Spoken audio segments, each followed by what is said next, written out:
Woo, it's a big one. What's up, everybody? It's your boy, Mr. Dugai, coming at y'all with another episode of Dropping Dimes with Mr. Dugai. And today I'm going to preview and predict Sunday night's big time matchup as you have the 5-1 Philadelphia Eagles taking on the 5-1 Miami Dolphins. Before I get into this video, for everyone, if you want to follow me on my social media, reach out to me, DM me, or whatever, all that info gonna be down in the description box. So come holler at your boy, yo. First, man, taking a look at the opponent. Tell you what, man, the Dolphins got a really exciting, um, entertaining team, man. It starts with the head coach. Honestly, man, I think Mike McDaniel has done a tremendous job over there in Miami. If you look at film on them and you watch some of their plays, they got some very creative plays. Look, they do have a lot of speed, and we're gonna get to all the names and the players, but they do have some really nice play designs whenever you look at their offense. He's doing a magnificent job over there. Then, of course, you got Tua, who, when healthy, is a very good quarterback, man. Biggest issue with him has been health since he's been to college, but so far, so good this year, and for his sake, hopefully it stays that way. But Tua is doing a good job slinging and spreading the ball around.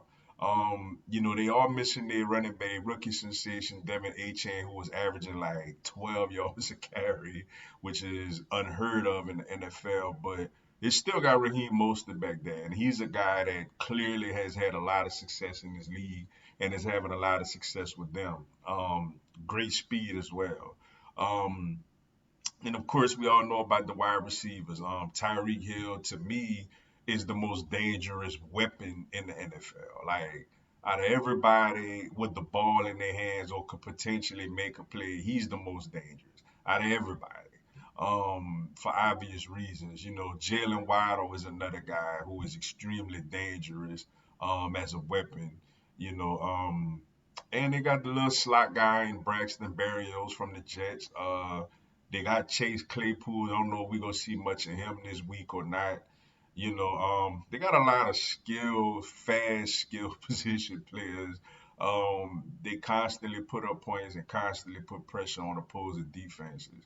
Not only with the talent they have, but you combine the speed, the talent, Tua pulling, throwing the ball around, and also McDaniel's creative play calling. It's a juggernaut of an offense. To me, the best offense in all of football. Then you look on the other side of the ball, man. They get after the quarterback, Christian Wilkins. Is a really good interior lineman. Bradley Chubb comes around the edge. Jalen Phillips. And in the secondary, man, Xavier Howard has been one of the better corners in the league the last few years, and I think I've heard, I'm not 100% sure yet at the moment that I'm doing this video, but I think it's a possibility that they may even have Jalen Ramsey back this week, which this team is a very talented team, man. Super Bowl contending team, man. No doubt about it. It's going to be a challenge. They're just coming off of smacking around the Carolina Panthers. After falling behind 14, they beat them by 21. And of course, our Eagles, man, coming in off of just a very disappointing loss to the New York Jets. Um, and if you go back watch that game, it was so many like you just had bad stuff happen, man. You had in the second half, you either had a missed field goal, a turnover, or a key drop, which led to a punt out of every possession the Eagles had in the second half, man, which is just unbelievable. But you did get some great news before I did this video that Lane Johnson is actually expected to start in this game, which is huge. I mean, not only we go from thinking like, man, we might be out without Lane for weeks, then it's like he ain't even gonna miss a game. So hopefully that ankle holds up. But man, that's just great news because the offense is not the same without him, anchoring that right side. Um, Jalen Hurts coming off of a bad performance. We expect him to play better this week. We didn't really run the ball much last week for whatever reason. But we got Swift, Gainwell, Boston Scott got a little bit in the mix last week. AJ Brown has actually been on the tear at wide receiver. We need Smitty to get going. We just signed Julio. Not sure we're gonna throw him out there this week yet or not. Defensively, we actually been playing well the last couple of weeks, especially getting pressure on the quarterback, and also look like we will get Jalen Carter potentially back this week, who didn't play last week. He's been our as a rookie, he's been our best interior pass rusher.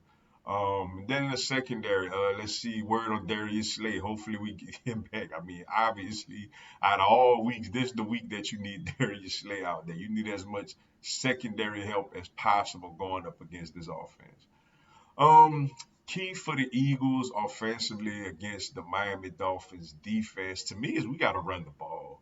Look, I know we want this to be a Jalen game with the Jalen versus Tua thing and Jalen bouncing back, throwing the ball all over the field. That's good and dandy, and I'm sure we're gonna do a good bit of that. But to me, the key to winning this game is we got to run the football, man. Not only to control the clock and keep their offense on the sideline, but just getting back to that in general, because that's been our bread and butter so far this year, with the exception, of last week in which we lost. And to me, the key defensively going up against this team is you got to pressure Tua. Got to get pressure on Tua as he drops back to pass. I cannot expect these DBs to cover those wide receivers for too long at all. So to me, key is getting pressure on Tua and hitting him before he's ready to throw the ball. Now for my prediction, man.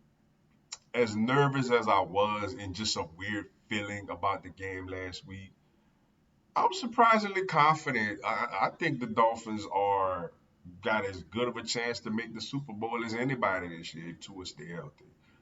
But for some reason, I'm just really confident in us doing what we're supposed to do this Sunday. Um, and look, Miami is great, especially offensively. They put up points and do all that other good stuff. Thing though, I will say with them the last couple of years, they have somewhat struggled on the road. Not only have they struggled on the road, the teams that they've beaten so far this year have a combined 5-24 record. They haven't beaten anybody really, neither have we, but you know, they coming into the link, Kelly Green night, a mad, pissed off Eagles team. I feel like we come out there and we make a statement. I think it's still gonna be a good game because I think the Dolphins are a damn good football team. But I'm gonna go with a little high scoring. I'm gonna take the Eagles to win this game. I'm gonna go 34-27. Eagles with the win over the Dolphins. But with that being said, that's all I got for y'all today. Appreciate y'all checking out the video. Hit the like button for your boy. Give me a subscribe, man. Philadelphia Eagles, NFL, and content of my other teams throughout the year. Y'all have a blessed one. Fly Eagles, fly.